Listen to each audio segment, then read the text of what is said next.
So here's what I was thinking. There has been many times in my life where I have perhaps dismissed a genre, or more likely a subgenre of literature, because I don't think I'll like it, or I've read a book within that genre and not liked it, so don't think I will enjoy anything else within it.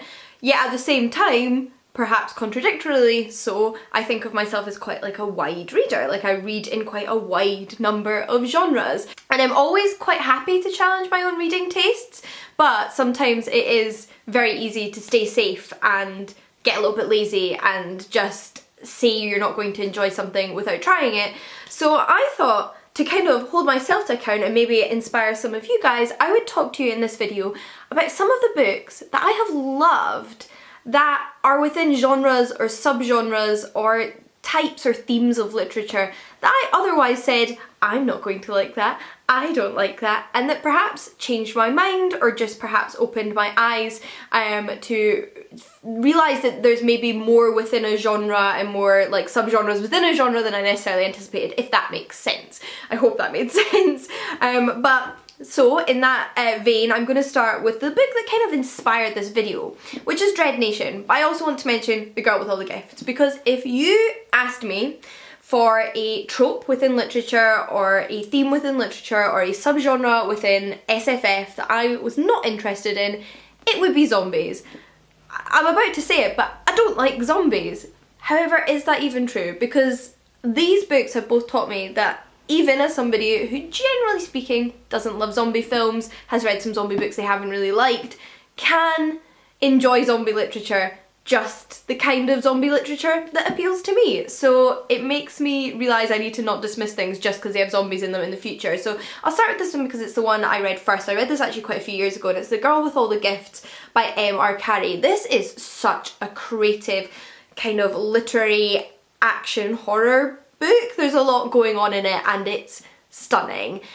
It's just so hard to articulate how well this book was done, because I picked it up intrigued by the premise. You don't really know going into it that it's a zombie book, but you find out very quickly that it's a zombie book. And when I picked it up, I hadn't realised it was a zombie book, and then I found out it was a zombie book and thought, oh no, I don't want to read it because it's a zombie book. But I'd already bought it, so I thought, do you know what, I'll give it a chance. And if you don't think you like zombie books, this is a zombie book like no other, and you should 100% give it a chance.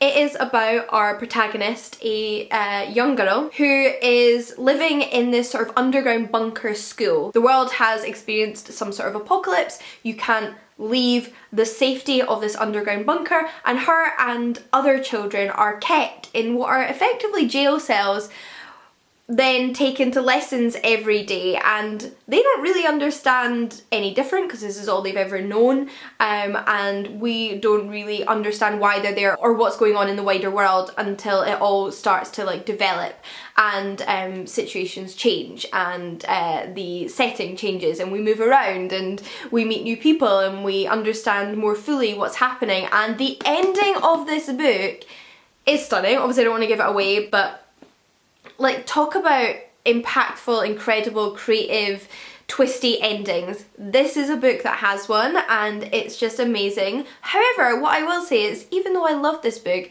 I still really considered myself someone that didn't really like zombies. This was the exception in my mind. No other zombie books could appeal to me. However, I very recently read another zombie book and have just decided to chuck that whole preconception out the window, because clearly there's lots of zombie books I like, and that one is Dredd Nation by Justina Ireland. As opposed to being set in the future as Girl with All the Gifts is, this is set in a historical version of America, but an alternative history. So after the emancipation of the slaves, instead of what we know happening in the US, there is an uprising of zombies. The dead that died in the war start coming back as zombies and then biting other people and then being turned into zombies. So society has to adjust to this new scenario where the danger that is faced by everyone is of this plague of the sort of living dead. But as we all know, the end of slavery in the US was not the end of racial injustice or racial discrimination or segregation of society.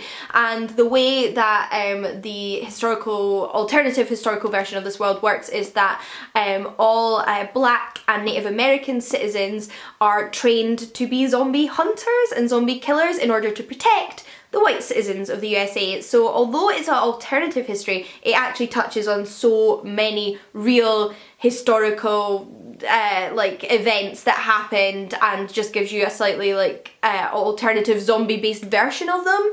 But really none of the discrimination in this book is fictionalized at all, and it's incredible. The female protagonist in this book is a young black woman who was sent to one of these schools, and she is so sharp, so witty, so clever, and I just loved her. There is also queer rep in this book, bisexual and asexual representation, and I just loved it. And this book has cemented what I really should have garnered from The Girl with All the Gifts, which is that, you know, there are zombie books for me. Doesn't mean all zombie books are for me, but I shouldn't dismiss books outright just because they have zombies in them. Something completely wildly different from zombies is the sort of self-help genre. I don't know if this book fits perfectly into that genre, but it's definitely a book that I would have associated with self-help and therefore not picked up, which is The Art of Asking by Amanda Palmer. Now, the non-fiction I'm generally drawn to is either historical non-fiction, political non-fiction, and more recently in the past few years, memoirs, but of very specific people and people whose life experiences I'm interested in. Whereas kind of self-reflective, creative, artistic, potentially self-help non-fiction, I have always steered away from. I guess if I were to sort of explain it, I see myself as reading non-fiction to understand the world as opposed to necessarily understanding myself, which is not necessarily a good thing. It's probably rooted in lots of like things to do with my uncomfortableness around emotions in general. But this was a book I picked up because my friend Jen and my friend Lena both adored it. And they just raved about it so highly that I thought, you know what, I'll give it a shot. And I wasn't that familiar with Amanda Palmer prior to reading this book, although I've started following her online since then and obviously I'm much more up to date with her life. But before this book, she was basically a stranger to me. She is the lead singer of the Dresden Dolls, she is a performance artist, or just an all-round incredibly creative woman. And in many ways, this is a memoir because it's Amanda Palmer's journey as a creative person and her experiences of breaking into creative industries, of pursuing her passions. And the subtitle is How I Learned to Stop Worrying and Let People Help, which I think perfectly sums up this book.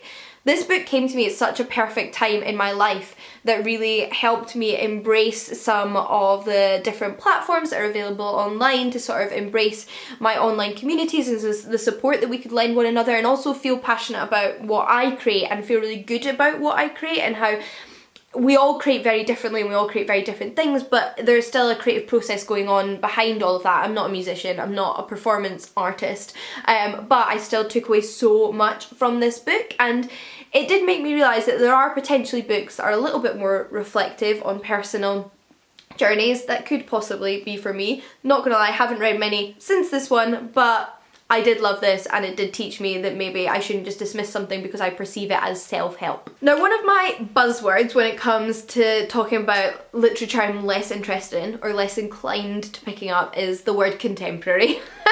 The word contemporary does not endear me to books. I do not tend to steer towards purely contemporary novels about contemporary lives and contemporary people in the contemporary world experiencing quite contemporary slice of life experiences. If I read a book set in the contemporary world, I enjoy it most when there's like a crime element or a thriller element or a magic realism element, for example. However, a book that I was not prepared to love as much as I did was Eleanor Oliphant is Completely Fine. This is a book that I would 100% categorise as contemporary. It's about a contemporary woman living in contemporary Glasgow, living her life. And there are secrets in Eleanor Oliphant's past that have affected her, and you learn those as the book goes on. But what I feel like distinguishes this book necessarily from, say, like a mystery is that it's not really about that aspect of the plot. It's about Eleanor as a person and her personal growth and her experience with other people, and as she learns to communicate with others and build friendships and relationships with other people in a way that she hasn't previously been able to do, because Eleanor has always felt a bit like an outsider. She doesn't have a lot of friends, she goes to work every single day, then goes home, has the exact same routine, has a bit of an alcohol problem, and is just sort of living this quite like repetitive but unfulfilling life, until her and a colleague at work that she's recently started talking to help a man who's having a heart attack in the street, and she ends up building these human connections through both the colleague at work and the man that they help when he's having his heart attack. And it really just opens up her whole world. It changes her whole world. These what could be considered such simple things as like a friendship and a human connection, and really how much they mean to her and can mean to other people. And I thought this story was beautiful. It took a little bit of getting into because Eleanor's perspective on the world could make you a little bit uncomfortable at the beginning, as somebody that sort of is cut off from the rest of society, but you really learn to love her by the end. And I loved reading her story and what happened to her, so it really made me realise that I could connect to what I would consider a contemporary book. I know that's quite like a broad term, but it is a word that doesn't necessarily draw me in usually to literature. Similarly though, and perhaps even more vehemently than the adult contemporary genre, is the sort of contemporary YA genre. I rarely, if ever, pick up contemporary YA. I love YA fantasy. I love YA thrillers and horror novels, and I love YA science fiction when I do pick it up, which isn't that often. I have nothing against YA, trust me, but I just have this tendency now as a 28-year-old woman to kind of veer away from the YA contemporary genre, and that's because I just feel that I don't want to read about teenagers just doing teenage things because I'm not a teenager anymore. This is my mind process. I'm not saying this is correct, I'm just saying what's going through my head, and that like I've been there, I've done that, I don't want to relive it. I don't want to reflect back on like high school. I don't want to read about somebody else just doing high schooly things. However, books that have taught me that there are exceptions to that include Turtles All the Way Down by John Green. Now, I got into John Green actually when I was around 19-20, so I was already an adult, but I still felt a lot younger, and I still felt much more the target audience of YA at that age. And I also was having experiences that I could relate to what was going on in those books. However, this book I only read maybe a year or two ago, and it had such an impact on me, and it really made me realise that you don't have to be in any way the same age as a character to relate to their experiences. And as much as I don't really care about high school or kind of first like high school romances anymore, that's something again I'm just really not that interested in, I can sort of get something from reading about a younger person's experiences, because oftentimes we don't deal with the things we experience as a teenager when we are a teenager, so we might be dealing with it still as an adult, but also you might just actually be having parallel experiences as a grown-up to a younger protagonist. And in this book, the protagonist has lost her dad. She lost her dad quite a few years ago, but she's still coping with that grief and the way it impacted her life. And one of her coping mechanisms is that she's developed like a compulsive skin picking disorder. So she basically has OCD. She deals with like OCD around health and hygiene, and that manifests itself as skin picking. And I did a whole in-depth video about this book and how much it meant to me as somebody who has struggled with their mental health and grief, who's lost their father, and who deals with compulsive skin picking issues. So there was like a lot I related to in here, and I found it quite an emotional roller coaster. But it articulated a lot of my feelings and a lot of my experiences in a way I had never been able to articulate myself, and it was the kind of book that I wish I could just like pass on to people, especially when I was younger, and say, you know, this might just give you a little bit of an insight into maybe what's going on inside my head. And for that reason I adored it, and I did read it around the age of like 26, 27. So I definitely can still get something from YA contemporary, even if it's not like my favourite genre, and it's still probably never going to be my favourite genre. I shouldn't outrightly dismiss it. You know, I'm just going to stick on this whole contemporary train that we're on, because the next kind of subgenre slash book I want to mention is Giant Days, which is a comic book series. And once again, I have a tendency not to pick up contemporary slice of life comic books. I, again, like horror and fantasy, and just don't often pick up comic books that have no sort of magical element in them. However, I started reading Giant Days this year on the recommendation of my friend Sana, I believe, and fell in love with it. Now, in large part, I love the humour of the series. I think it's really humorous. I also think it's really relatable, given that I have a sort of UK university-based experience, and this is set during the course of 3 friends' undergraduate experience in the UK, so it kind of felt nostalgic to me, but like in a fun way, in a way that I could feel like I've grown past some of those things, but also like I totally remember that. And I loved it. I loved everything about it. I still love everything about it. I still have a couple of volumes to the end. I've been kind of hesitant to read those last few volumes because I really don't want it to be over. I loved it that much, and it's convinced me to pick up more contemporary comic books. I've also recently started reading Avant-Garde, which is another contemporary comic book that's set in the US in this instance, and I'm really enjoying that. So basically, I've learned my lesson with the whole contemporary thing. However, whilst we're on the topic of comic books, I also want to mention Ms. Marvel. This is a comic book series that I'm not terribly far into, and I do need to pick up the later volumes, but I was reading it from my library, so I don't currently have access to it, but I will get around to it in the future. But from what I've read, I've really enjoyed it. And why I mention this is because I don't like superhero things. Like, I'm not a Marvel junkie, I'm not a DC junkie, I don't love superheroes. I steer away from superheroes. I don't like the Avengers or Iron Man or Captain America. I don't like them, okay? The only superhero film franchise I enjoy is X-Men, and I think part of that's nostalgia because I loved X-Men as a kid, and I did read the X-Men comics, and I watched the X-Men cartoon, and I grew up on the original 3 films. So I love X-Men, but in general, again, don't like Batman or whoever else exists, Superman. Like, I'm just not into superheroes, or maybe I think I'm just not into traditional superheroes, because I think from what I can see there's some really interesting things going on within the superhero genre. They're becoming much more inclusive and expansive. There's far more like female lead superheroes, there's far more BAME superhero lead characters, and that I think is fantastic. And I'm really enjoying that, so I'm really excited to try more of that. I have dabbled in some other ones I haven't gotten on with, and I do think my like disinterest in superheroes is sort of backed up by other comic books that I've read in the past few years and still not enjoyed, but one that I did was Ms. Marvel. Ms. Marvel is about a young Muslim girl living in the USA who becomes a superhero. And I won't say any more than that because the superhero genre, you do kind of know what you're getting with. But if you do think that you aren't so keen on superhero comic books, then try Ms. Marvel, because there is something so endearing and appealing and defiant about that series, so I'm going to be carrying on with it. I'm also going to mention a book and an author that you might be surprised to see on this list, because I have gushed about them ever since I started reading them and talk about them all the time, which is Tessa Dare.